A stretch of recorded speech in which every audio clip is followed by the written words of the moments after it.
I don't know if Twitter's a good thing or a bad thing. I think I've got it right. I think the way it's used is despicable. It's like it's a hellhole, but only certain people get in trouble. And it's like we only find out when someone high profile, oh, I've been in trouble for it, but it's like, yeah, but anyone can set the Twitter police on anyone, can't they, on Twitter? They can set the Twitter police on anyone. And it's where you're replying to something that can be taken out of context, and they say, look what he said, and the Twitter police look at it. They don't look at the thread. They just look at it and take it out of context and make a summary judgment on the behalf of the person who'd like to see you punished for what you said. It's like, what a power you've given.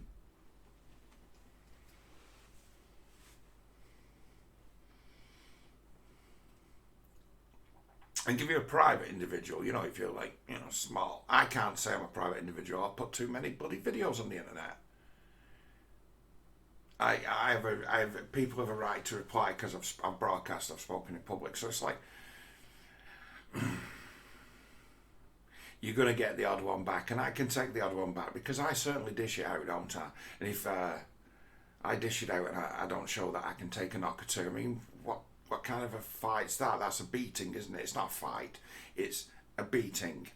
When the other side aren't allowed to return fire, that's like someone holding them down while you beat them. And that's what we've created online and appears now in the real world. That tale of that 80-year-old woman horrified by the man in the swimming pool changing rooms, the trans who's turned up, and the 80-year-old woman seeing him with his dick out looking at little girls, and she makes a great big fuss, and suddenly she's got a problem. I saw a video the other day where a trans act, sort of stripper, drag sort of act, grabbed all this woman's purse and took all her money and walked away while she was doing her act. And the woman was stunned. She thought it was actually part of the act and it was just a joke and that she would get her money back at the end of the night. No. She was taxed. The trans person decided that she could tax her. And then when she asked for her money back and she started writing letters, the only reason she had any leverage is because it was videoed and she put it on the internet to show her getting robbed, being taxed by one of her betters. And then she was thrown an ultimatum back. Yeah, we'll give you your money back if you take the video down. Because you're endangering trans lives. You're threatening our lives. We can't work, we can't sleep. You've put this video out about us. You're harming us. You're transphobic and hateful. And so this woman's apparently the one with the problem because she objected to being taxed. See, this is kind of where we live in. It's like this power, what the fuck are you going to do about it? Look who I've got back in my play game. Is because people, I think, events are getting ahead of them and they're becoming more and more unhinged. At the same rate as it will affect me as well, I have to live in the same world as them, so I start becoming more and more unhinged as well in looking at it and being like, you motherfuckers are going too far.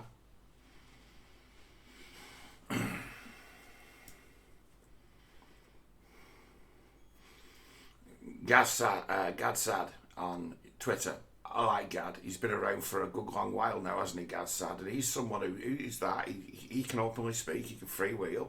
And I listened to his book, enjoyed it. And his book was a good one, That Parasitic Mind. The only thing wrong with it is that he doesn't narrate it. He said he didn't know he had the option to, and then apparently he did. So there's an updated version on Audible where he reads it. Because why not? Disagree with him a little bit on radicalism and Islamic radicalism. I disagreed with him, Alan. So, well, you just, because my position is you're just dealing with radicals, you're going to find them everywhere, you get enough in the same place, and they end up re-radicalising each other and re-radicalising each other. It's like Islam not being the problem be the life they live in, the lifestyle, the re-radicalisation and re-radicalisation, and then the end's having to justify the means because you've done murder. So I'm a bit off on him, only on that, because he's like, this is Islam. I'm like, no, it's not. It's something much fucking worse. It's like you should use more precise language. Because, you know, extremism, I mean, like a trans guy goes and taxes some woman because he thinks he can, and the audience think it's hilarious in some nightclub joint. Everyone thinks it's a joke. Everyone thinks it's a joke. No, I've just robbed you. What are you going to do about it?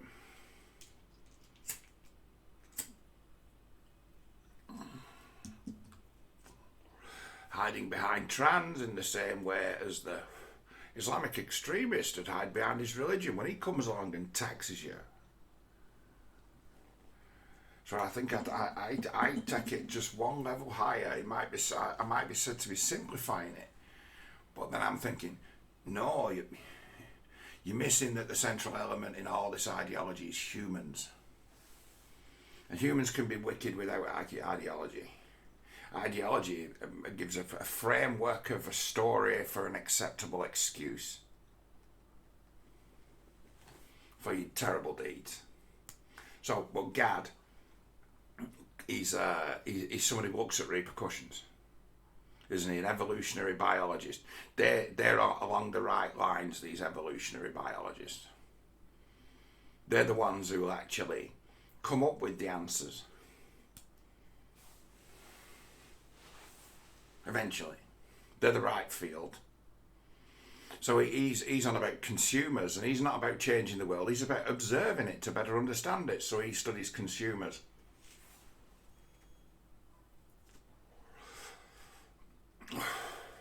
Misses things because he's an academic, but he's smart. Gad is smart, and he lets him down.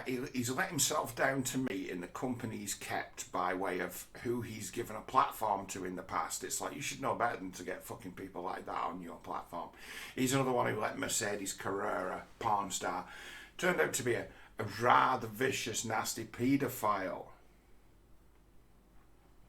Don't even want to talk about what she's got herself mixed up in. And it's like, at one stage, he started giving, he has given platforms to about 3 porn stars who were actively at the same time selling sex on their OnlyFans or on their own websites, and him give them an audience, and they talk about politics, and it's like, something about you, mate, as to where it's like, you don't understand. It's like you're talking to someone there who's likely a criminal, who's definitely operating under a false name. So you don't know where she came from, but you give her a platform. And it's like, at the same time, if you want to see me get fucked, join my OnlyFans. You've heard me, and now you think I'm an intelligent woman with wholesome ideas and you know, a real spirit about me. And then it's like, yeah, but if you pay $25 a month, you can see me fuck people.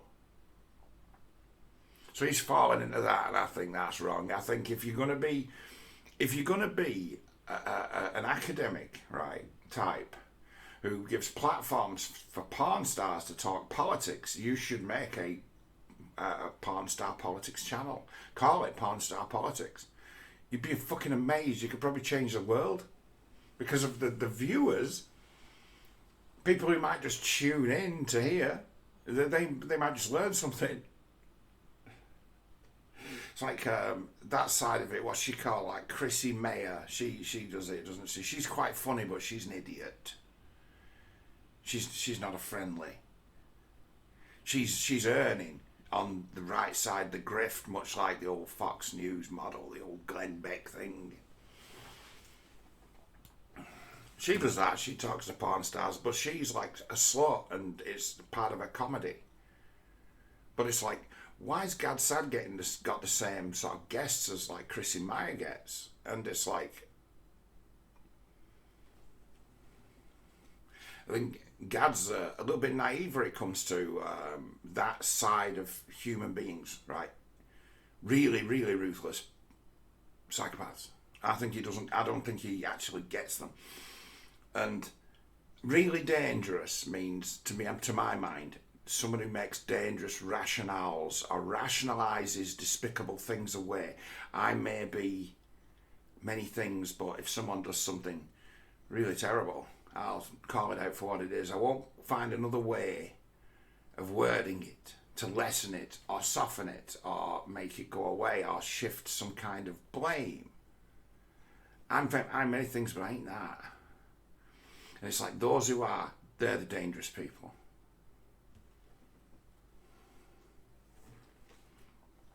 Those who can call something wicked something different and lessen its impact. Just to say, oh well,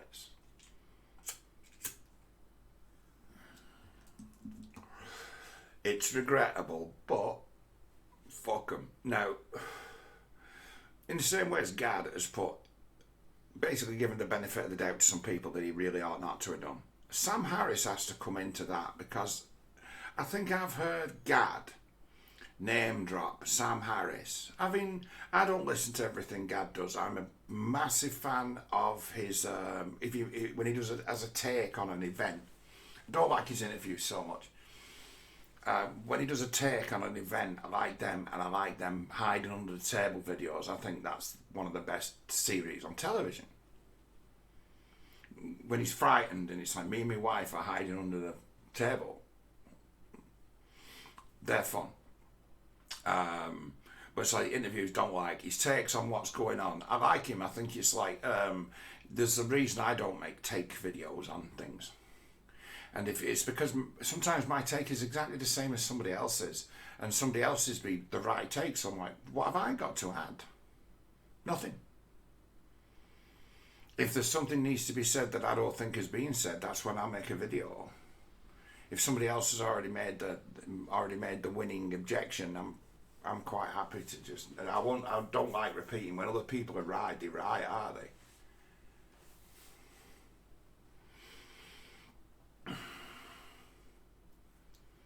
But it's like he's dropped his name so many times, saying, "Oh, the wonderful, the respected, the." It should really be infamous, but it's like I've noticed a few things with these guys who run the atheist game, but also at the same time will run a cult of personality about themselves. He did it. So did Stefan Molyneux. Stefan Molyneux, in some circles, a notorious cult around him. The free domain radio community, the FDR community, which if he was right in his head, would do everything he possibly could to avoid at all costs. It's like the cult of personality that he had risen up around him, the atheist, was something akin to a prophet or saint. As to where he took the mantle of spiritual leader. And he gave justice, didn't he? Pronounced what's right and wrong. But not by God's law, by his own insight. It's like, you've just cut the boss out with a grift. You're not, it's like you're not paying tribute. You're glorifying yourselves, and it's like this is a cult of personality, but like a new kind of one, like an academic cult of personality. As to where he put it once when I was listening to him, because I used to quite like his call-ins, and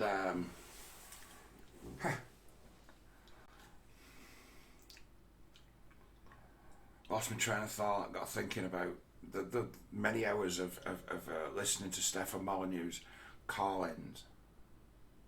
And giving advice to people, and it's a matter of that was set up. Obviously, I've lost my train of thought from before, but I'll come back to it. I might as well carry on. Those were always set ups, weren't they? He'd find people who had fucked problems. When people have got really fucked problems, it's extremely easy to give them good advice.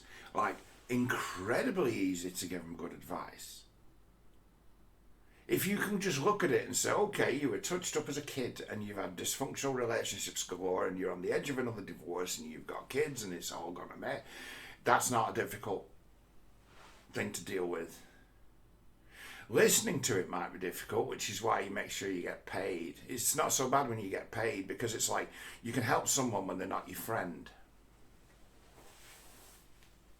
You can be kind and you can be friendly to a stranger, but you won't pay him for it. Why? So it's associated with a done deal, an open and closed case. So you can enter it and exit it and it not be something that stays with you. So the getting paid part of it is big. Because it kill you, burn you out. All the stories of all the worst aspects of fucking humanity being poured into your brain would have in the end it has the effect of conditioning you. So it's a matter of, there's only certain people who can actually do it. And it's like the people who can do it are the ones probably with the best sense of humour. Like what? It's like, yeah, because that's what you develop. You learn how to see the humour in dark places. And in seeing the humour in dark places, it's like you can bring that little ray of sunshine in that keeps everyone going, keeps everyone alive.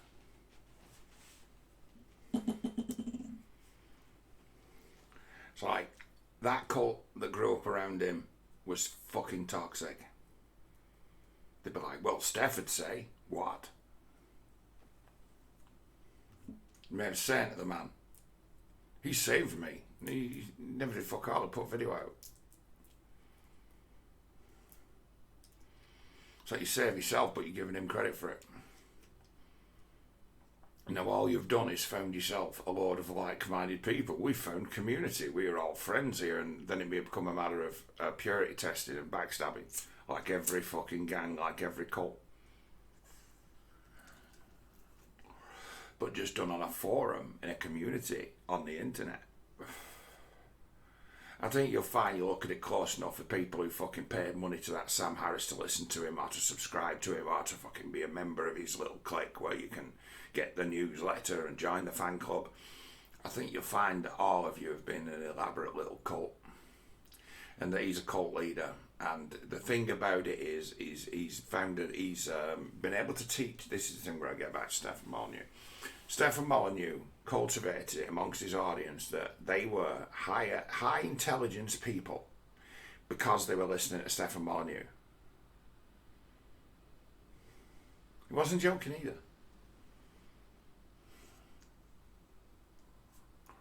He bet his audience being high intelligence and the most intelligent audience, and it's like, okay.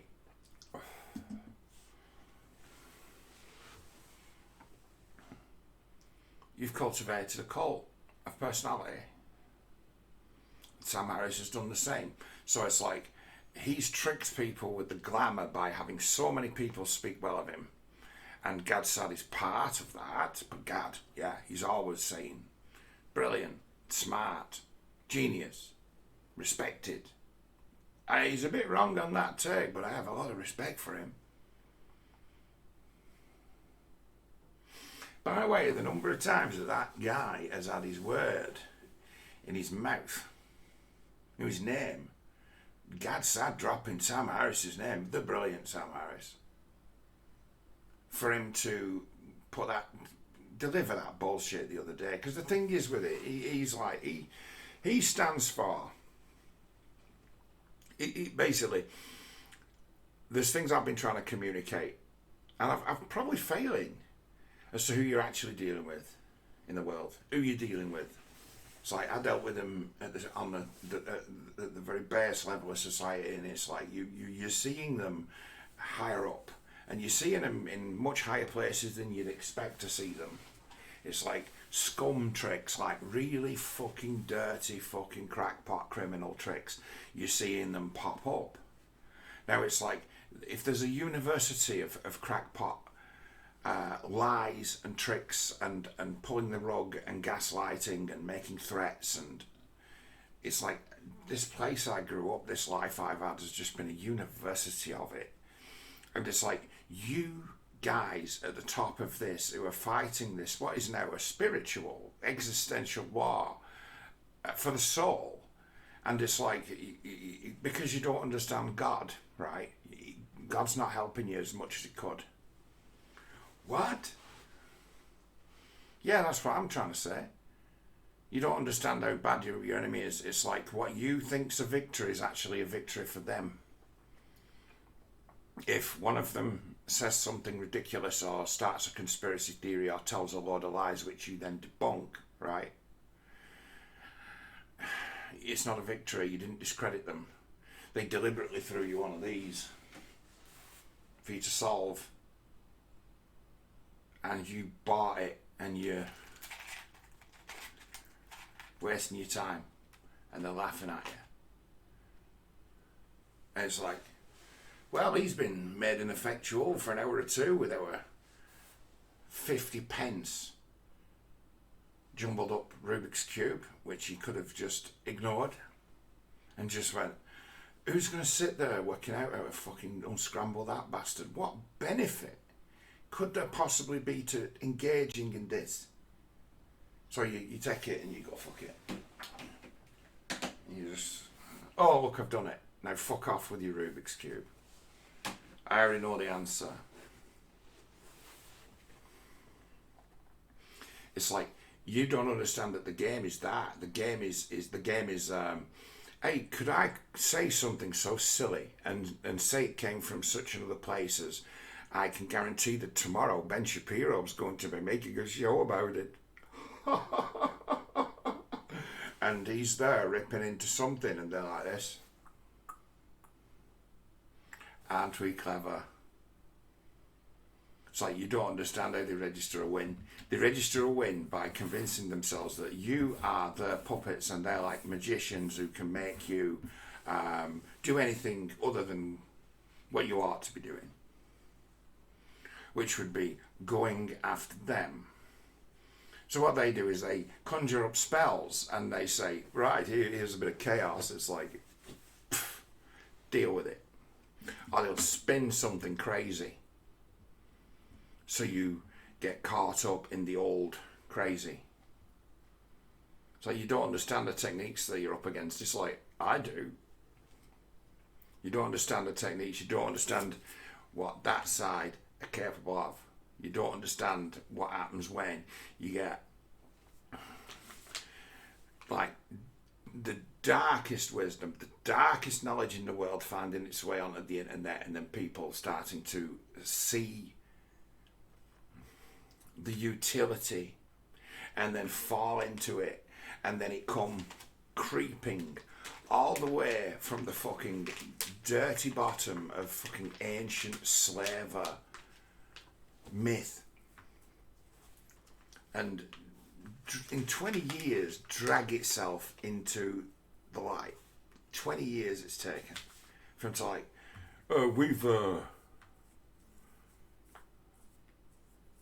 learned all the shit tricks from history. We've learned all the games that can be played from antiquity, and we've brought them all back.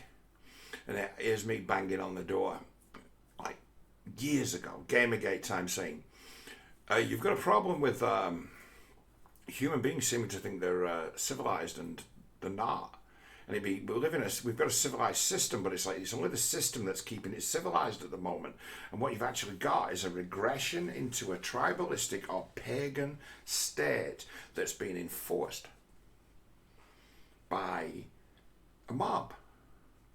But this mob is not just like in the news, it's not just in the media, it's not just in your workplace, it's in your home. As to where you're having a new sort of paganistic system put on you that's going to be based on the notion of like living gods. So they're going for it. It's like they're going to unload like something akin to a modern version of the Nordic Viking way of doing things. And people are like, are you off your head? I'm like, yeah, it's just simple degeneration.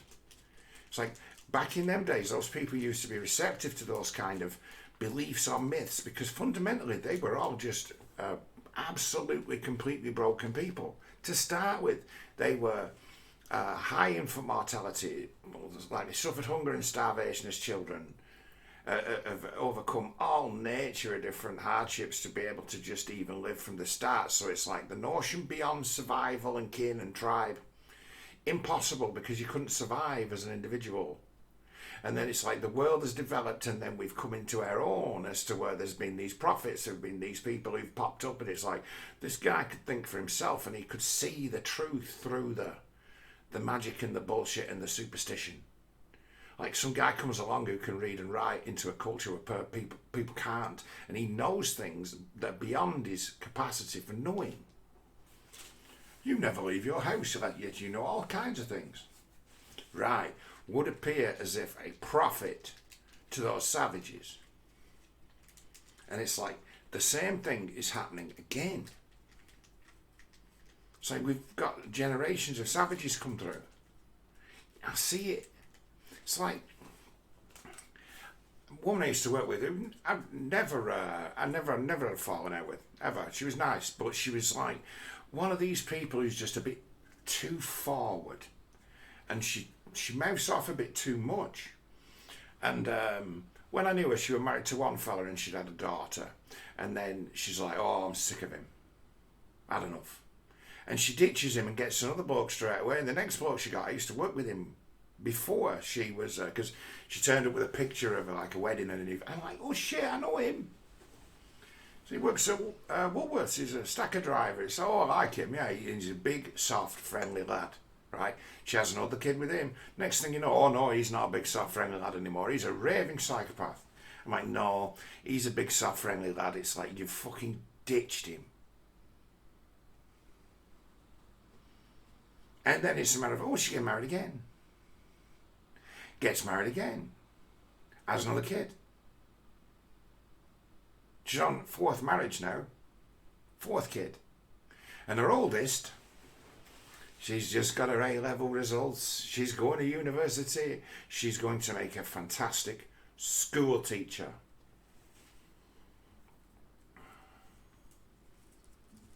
Now look at it, I'm like, I know that turns out. Of course you will. And have you seen the state of the kids these days?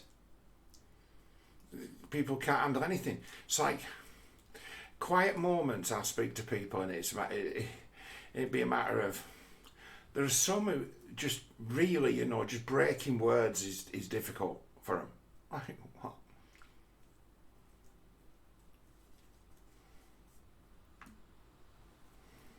Don't know what to say. Because it's like, don't know what to say because the world, right, is a contradiction of the rules they've been taught as kids and what the real world is like. And they've been set up to butt against it. They're a revolutionary army. A pagan revolutionary army. Magical thinkers.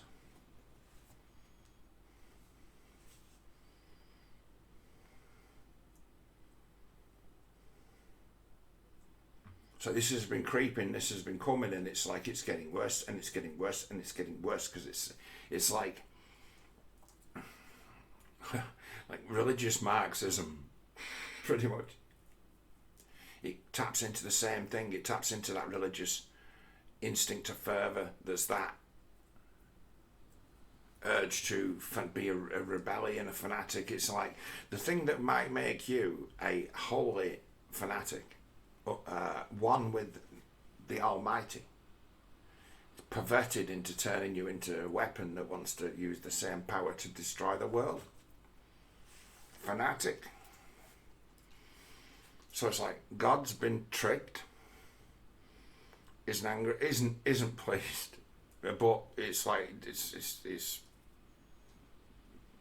one of them. Irrelevant. It's like, why? It's like, well, massive influence over every human in the world is the boss, and it's like, why? It's like, well, they don't understand the rules correctly, and they don't understand God.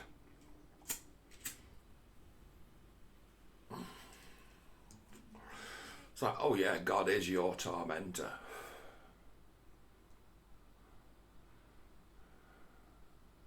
God is that force banging, banging, banging on the wall.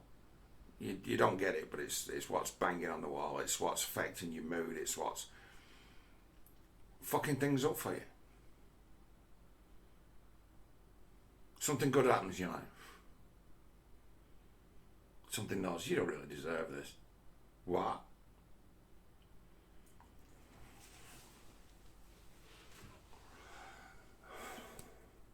It's like I'm allied with the spirit that's hurting people. It's tormenting them, making them crazy, punishing them, wanting them dead. I'm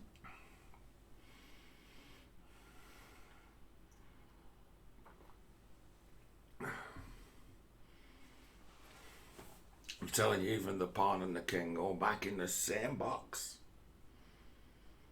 It's like ultimately there will be a reckoning one way or another. And it's like that force always wins. It's inevitable. You lose in your struggle against order.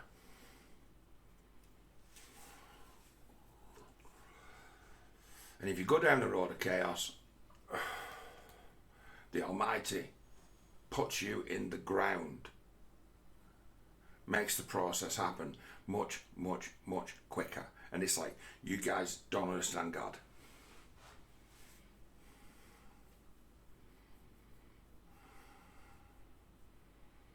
Incredible sense of humour.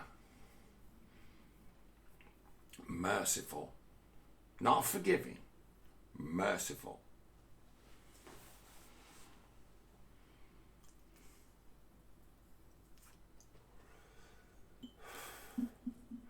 No escape from it.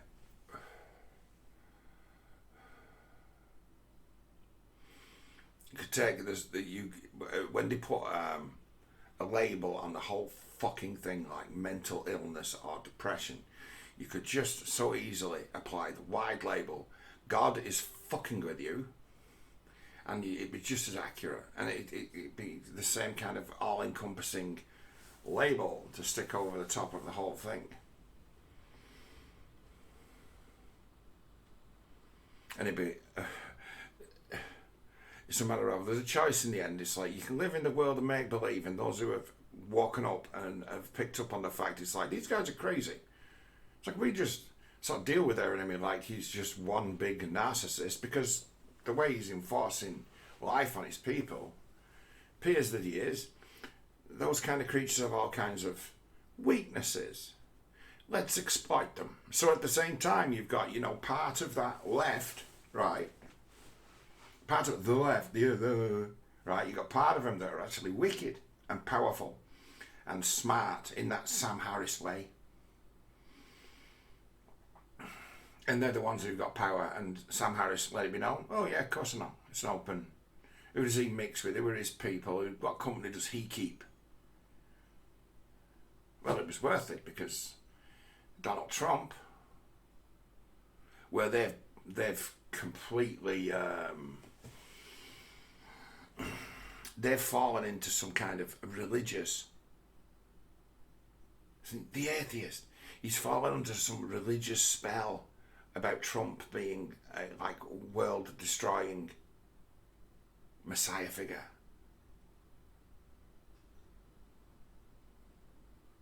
But saying that, funny one with Trump, me, because there's been times in my life where I've been one of these sort of wicked individuals who desperately wanted to join the good team, and went down all the same routes as Sam Harris did, and started with the meditation and the deep thought and the deep breathing and the study and the reading and the listening to stories. And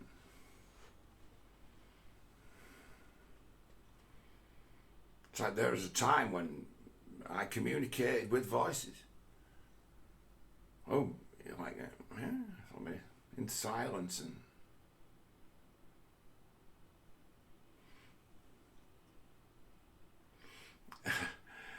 be 2015, wearing a to and fro conversation with something, whatever it be, a well-made machination in my subconscious. It'd be some imaginary figure that I'd created to bounce off.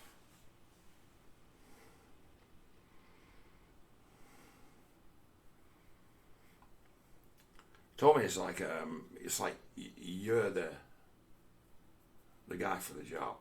What? Yeah, you've got to sort it out. You've got to put this right. I'm like, well,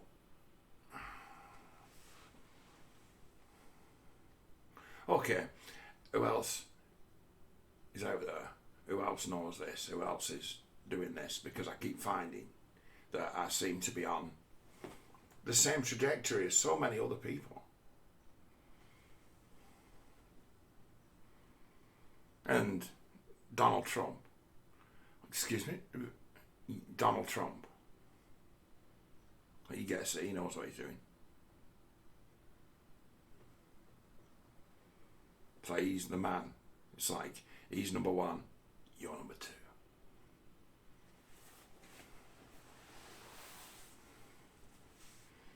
An astounding thing to learn. I mean, it was actually, it's like, funny thing, it's like the deluded state I was in at that time ended up with me getting into an almost suicidal relationship with a very dangerous person. Having once upon a time carried myself as being extremely high value in that regard and a gentleman.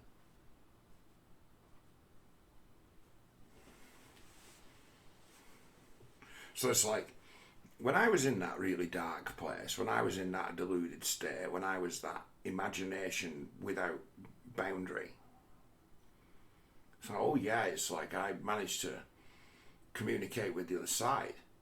And then it's like, and then I broke through, joined.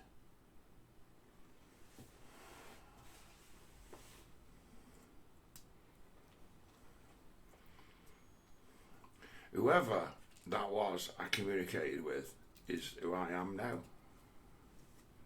Like, what?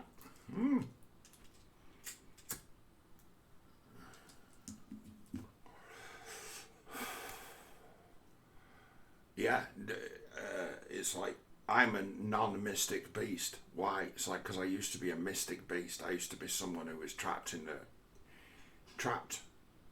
a time and place of imagination.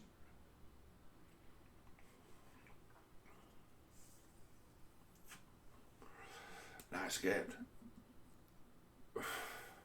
How did you escape, John?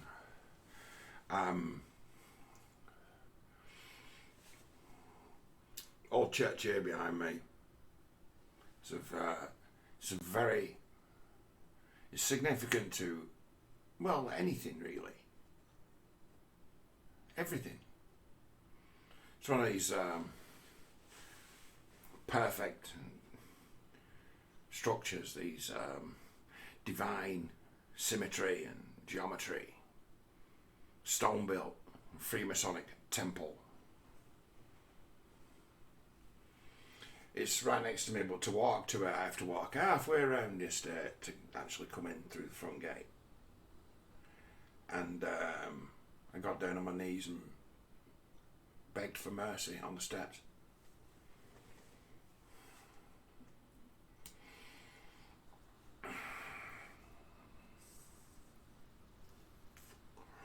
Mercy came 24 hours later. Something just, a gear just dropped in a place and bang. It's like you needed an imaginary weapon or symbol to break out of your imaginary fucking existence. The hell you'd put yourself in. There was only a magical solution for a magical problem.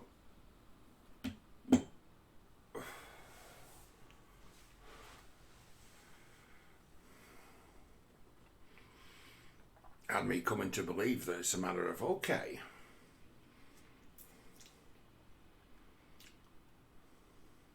There's a power in the old theology, an immense power, and it's like there are those who are conditioned to be receptive to it through, like, they've been Christian kids who've gone to masses and know the stories, and they've been conditioned, they've been pre-prepared. But there are those who haven't been, but it has no lesser effect on them. Ignorance of the law is no defence. As to where it, being 47, it's like, fuck, purpose, when they talk about meaning, he's wrong. Peterson, when he talks about meaning, they overplay it. He's got meaning. He's got grandkids, a grandkid. He's got a grandkid, family, children, position, and he says the maximum amount of meaning, the maximum amount of responsibility. It's like, no, purpose. It's like purpose is in its regards, I think, more profound than meaning, because the things that he would attribute to meaning, I have none of them, but I do have purpose. And it'd be, what's purpose? God sent me. Excuse me? Yeah. There's a reason I didn't die.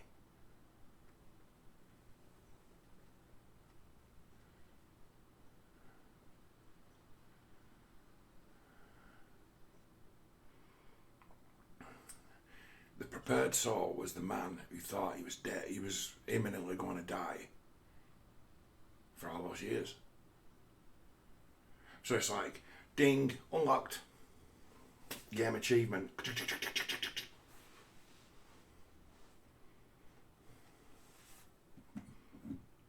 And it'd be a matter of, okay, so what did you get for that, John? And it's like, what the rest got. What? Yeah, I get what the rest got. And in the old world, mega. In the new world, not so mega.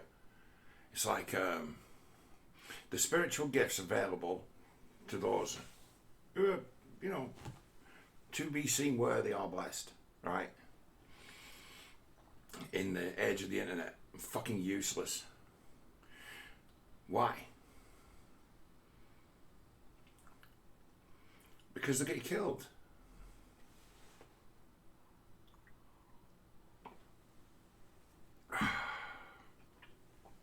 It's like, so what are they? Wisdom. Excuse me? Yeah, it was like wisdom, like projected out. That's like word. And then another one, discernment. It's like that quietness of spirit to be able to listen and observe.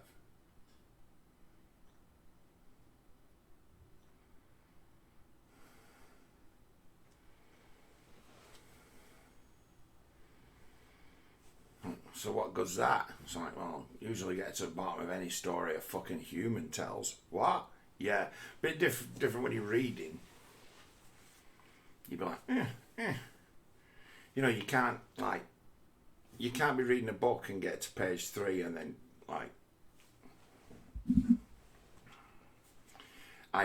this book you wrote, right, on page 3, you can't do that.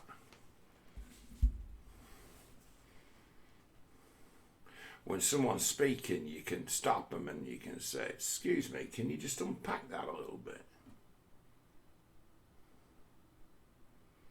That's what you get. Now, that gift in the past has proven scalable, and it's like, what do you mean? It's like, they did start, the guys who had that, they did start to the church. Why? Because there's the process of conversion, isn't there, in what would be confession. What? Yeah, that'd be the sacrament. That'd be the one that bring people to the Catholic Church, would be that sacrament of confession, and that, true hearing, to speak to an unattached moral arbiter as to where the weight of your sin. That's why someone like Milo Yiannopoulos be attracted to Catholicism, is so you get a fair crack of the stick. You get first shake in confession. as to where the Christian sacrament available for like closure and solace, not forgiveness, solace, is available, but it's available to all. You don't have to be Catholic. So that's the transformative sacrament of Christianity is confession. But then the thing is, it's like you have to not just turn up, and it just doesn't have to be something as to where you just turn up saying, you know, I could do with feeling a little bit better. It has to be a matter of the fucking drowning man who's dying seeks relief and salvation and finds it. You're seeking out the shepherd. God, right? He ain't going to do you a lot of good. He continue to punish until you work the fucking story out. God's like, you don't get it yet, do you? You don't get it yet, do you? You don't get it yet, do you? You have to find the shepherd who'd be like, oh, is it like you're getting bashed over the head time and time again for making the same mistake? It's because you're not learning. Spirit's trying to sign you up, it's trying to help you. Trying to tell you something wrong with the way you're living. What have you been up to? Well, I am a burglar. Okay. It's like, so you're like looking over your shoulder, understanding that one day you might get a fucking iron bar over your head, and you deserve it. But you'd still play the fucking victim as if you were like, yeah, that's you. So that's your future that haunts you. That's the future that probably awaits. That's probably something that's happened once or twice already. But you call it something different. You say you've been a victim of a random attack just because of my skin colour. It's like they give you non-scalable skills. Non-scalable. So it's like the only solution available is for, like, you can take the world on basically one at a time. There are likely, I don't know how many other people who could offer that as to okay, ministry. It's like it's there. It's like the old classes have to exist. The priest classes that exist in this imaginary space and in the real life at the same time, understanding that people's thoughts and feelings are all under the surface and must be addressed. And all the secret things have to be, light has to be brought to them, or they become toxic underworlds. We have to shine light on them. And it's like, you're never going to stop it, but you have to shine some light on it. You have to make it so that everyone understands that there is a choice, and it's like, let us not take these folks for granted, which is the great crime that's been perpetrated by all the bloody governments who claim to be in power. It's like, you don't really have any power. It's like if every Torag and thief and radical at the same time all decided to do their signature crime, you'd be, well, the thing is, you shouldn't listen to me, there could be people from Animal fucking Rebellion listening to this and get themselves the best idea ever. If you could convince all the fucking Torags in the country to carry out the crime of choice or fiddle of choice all at the same time, like they do anyway, but in a more coordinated manner, right? You could make something that make the tech offensive look low key. It's like if you could arrange like a day of disturbance, just a day of disturbance, you can bring the government down, and you know it, and they know it too. Just all it would take is all the fucking connected fucking criminal lots. So right, we're sending a message to government here to tell them that we know who's really in fucking charge, and we think they know too, but we're gonna make fucking sure they know.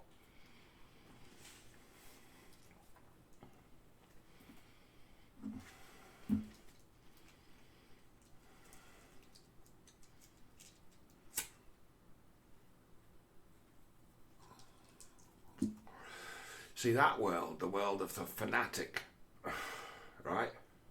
It's far more dangerous than the world of these fucking rich bitches that mouth off with the fucking protecting imaginary friends, attacking, thinking themselves righteous on the old fucking internet, and then in workplaces being like cunts from hell looking for excuses to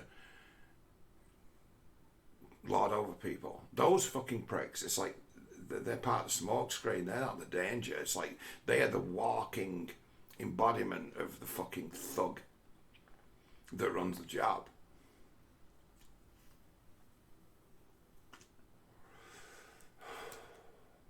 But they ain't his fucking foot soldiers. And when push comes to shove, they're not worth nothing other than they are the useless eaters. We talk about useless eaters, it's like, well, that's them, isn't it? It's like they've been bred as if in a fucking test tube. Best looking generation of all time, because so many of them are the result of like relationships based, nothing but shallow. Oh, he's good looking. So your natural selections become all about audio, visual, shallow, and then it becomes its own genetics experiment as to see if we can produce the best looking kid. Raised in dysfunction, and then it's like, oh, robots, sex machines, fantastic. Let's tell them they're brilliant while we sexualize them. Let's turn the whole world into a fucking smoke screen power struggle as to where the smartest learn how to game the system, but when they learn how to game the system, all they do is fuck their own kind.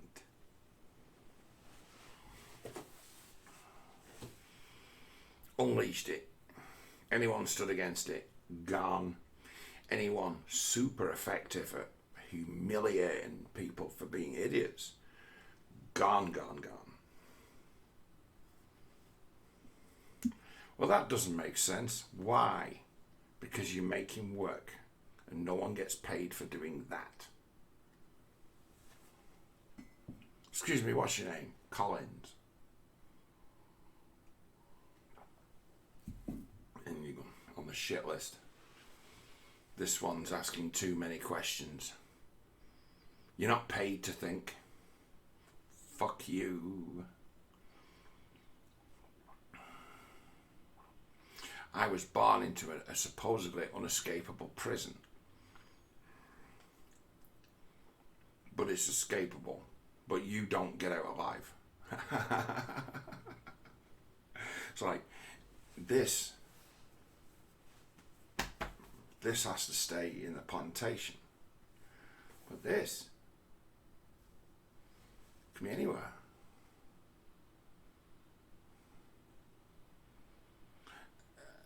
I don't think anyone's had as much free time as I have in the last 20 years. And it's a matter of, I'm seldom bored. And it'd be like, so what do you do?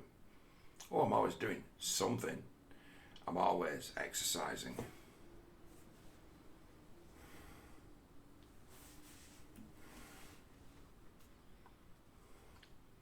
It's like Sam Harris, it's like, you are not profound.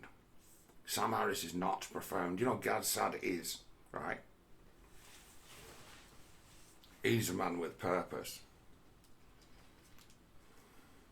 You know what really gets me? He must be angry at the number of times, of how well he thought of that guy to hear him talk like that. I know Sam Harris has like a kind of upscaled version of Stefan Molyneux. Cult leader with his own little clique and following and his own little zealots and even like high honor guard fucking internet thugs. Go around mocking people. Attacking the low-hanging fruit of the religious fucking brainwashed idiots who believe in Sky Guy.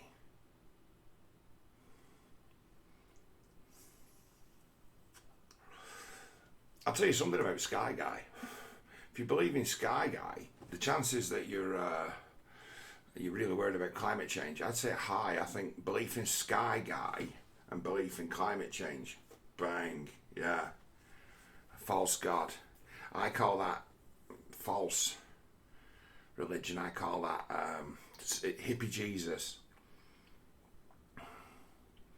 It's like priests as old hippies, thinking that Jesus was like a mixture between like Charles Manson and Robert Powell.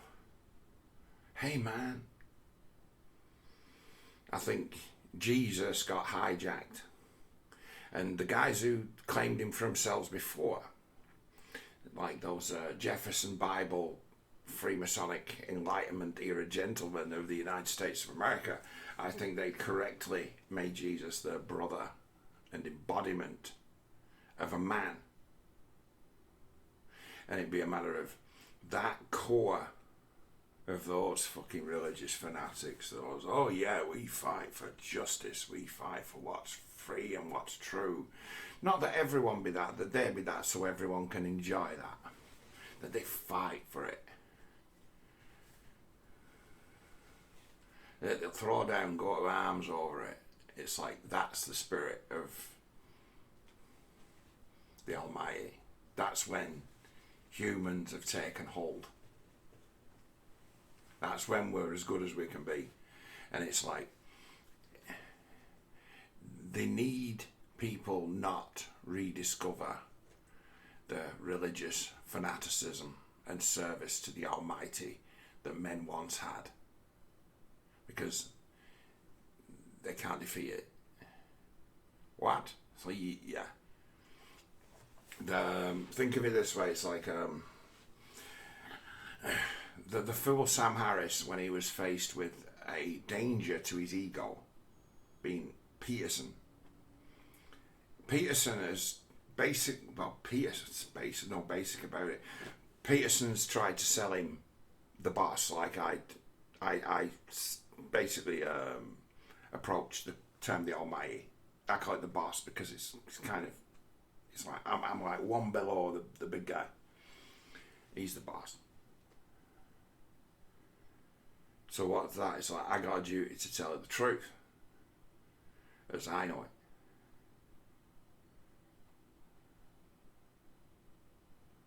But he was selling that, and he was selling that the boss is always present. It plays a part in everything. It's part of all the emotions. It's part of all the. It's everything. It's a repercussion of. It's like there are forces beyond your control. Not even someone as smart as Sam Harris can regulate as to what he finds offensive. There's a thing to understand about the Trump derangement syndrome, and it's a terrible fucking shame that I'm such a cunt for deleting videos, but I could probably just summarise it. There might still be an odyssey. There's videos that I made years and years ago, and I've talked about Trump, and I've talked about the danger of Trump, and I've talked about the danger of mini-Trump. The danger of mini-Trump is that mini-Trump could be seen as being a demon with the ability to possess. Excuse me. It's like, yeah, it's like these guys who everything's words and everything's imagination, and they think they know each other. They think they know what human beings are. They think they know themselves, but they don't. And they come unstuck. And they think they know Donald Trump and these intellectual greats. They look down and pour scorn on the fucking successful real estate billionaire with all the helicopters and planes and cars, and they look, oh, isn't he cheap? Isn't he crass? And it's like, excuse me? The intellectual elite look down on the financial and entrepreneurial and business elite. They do. Donald Trump could be seen as like at the crest of a wave of a new generation of entrepreneurs, of the first of many. But in being the first of many high-profile types, he's the one who made a name for himself. As to his name used to be worth something by way of, if you put Trump on the front of something, it meant it was a good quality item. If you put that name on a hotel or a casino, it meant that you'd get a level of professionalism and customer care that you could count on. Trump brand was a good brand. And then suddenly they associate this man with this brand. They see those things as being the significant, the signifiers of power. The name, the brand. Sam Harris, he wants to be name dropped, name dropped, name dropped, name dropped, and people name drop him. And then it means the world reflects back at him and tells him he's great.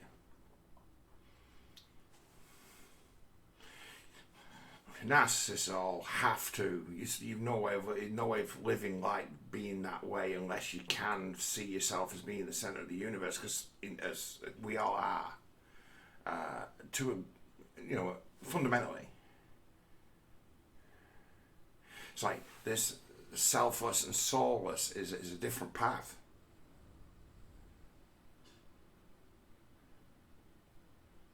It's a different path. It's like, is it the path you chose? And it's like, no, I kind of inherited it.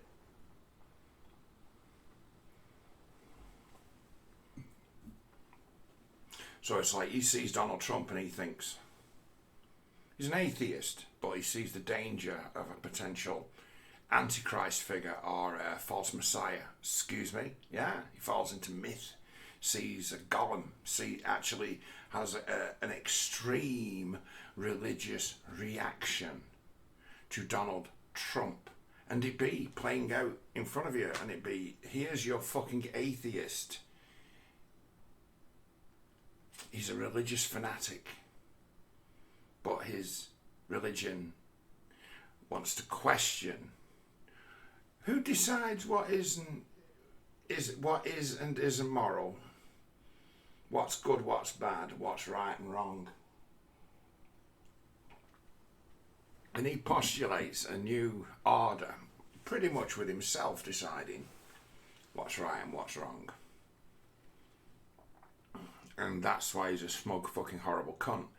And then he mouths off like he did the other day. It's like he's the world's biggest fool and fucking hypocrite. Worthless. He's a religious fanatic. He's satanic. If you're not of the Almighty, you're at war with him. You can't win. So he's at war with God, like Satan. The true story, the end of it, it's like you are Satan. And the war of the old gods, the war in heaven. You're Satan. And it's like, eventually, you go back and ask for your old job back.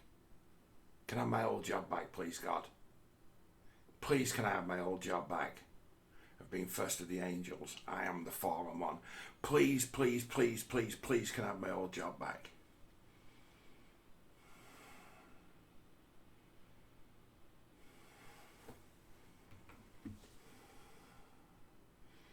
And then you're fucked, because then it's, and only then, that you realise you are absolutely and completely done for, because you now work for the boss, and it's like, you got some work to do, mate. It's like, now you get it, don't it? Yeah.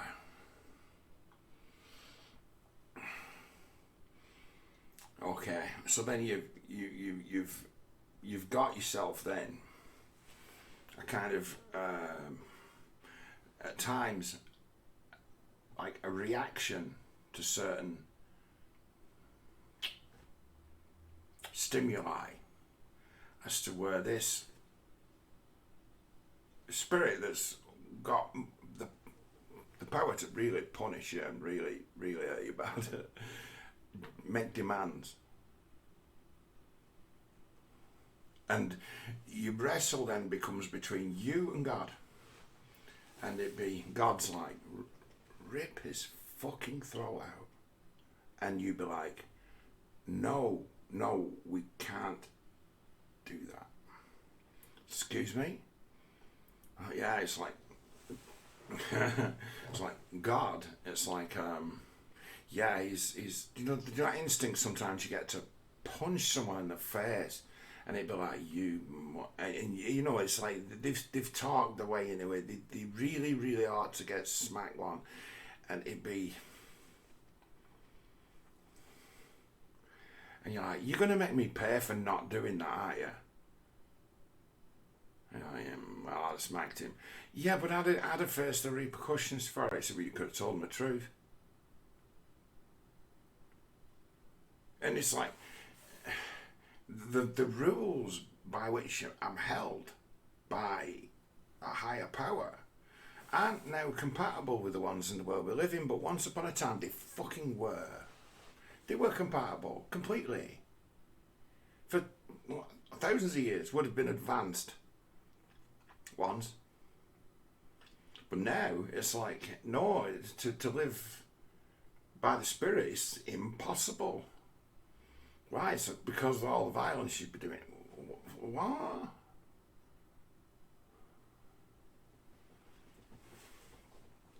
It's like, right, the Spirit, right, is well capable and well on the way to driving all your opponents mad, right?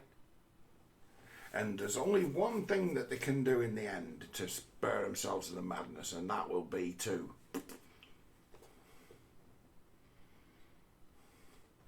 give in to the boss or die. So it's just a matter of waiting. It's just a matter of waiting.